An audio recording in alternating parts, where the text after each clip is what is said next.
কালকে একটা ভিডিও দেখলাম আমাদের বেলাল ভাইয়ের।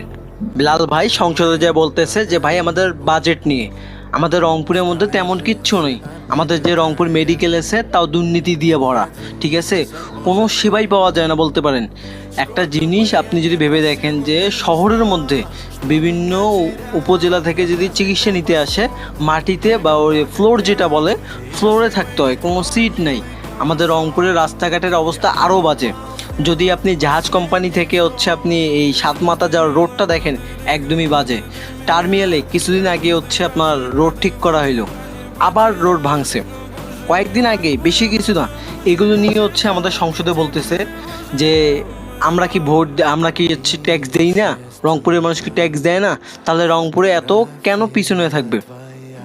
যেখানে অন্য জেলা প্রায় বগুড়া আপনি বলতে পারেন প্রায় কয়েকশো কোটি টাকা নিয়ে গেছে, ঠিক আছে, আর সেখানে রংপুর কেন পিছনে, কেন?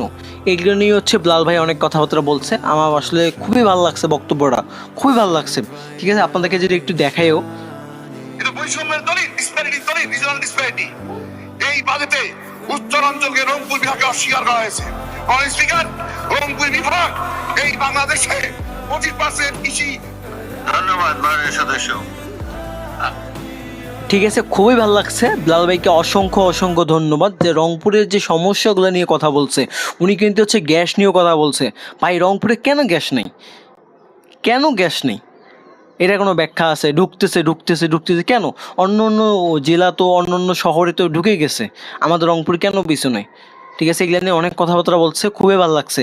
আমি আসলে মনের জায়গা থেকে বেলাল ভাইকে এটা ধন্যবাদ দিব যে হ্যাঁ, আমরা 5ই আগস্টের পর একটা এরকমই নেতা চাইছিলাম, এরকমই আমরা চাচ্ছিলাম যে হ্যাঁ, আমাদের কথা সংসদে এইভাবেই বলুক।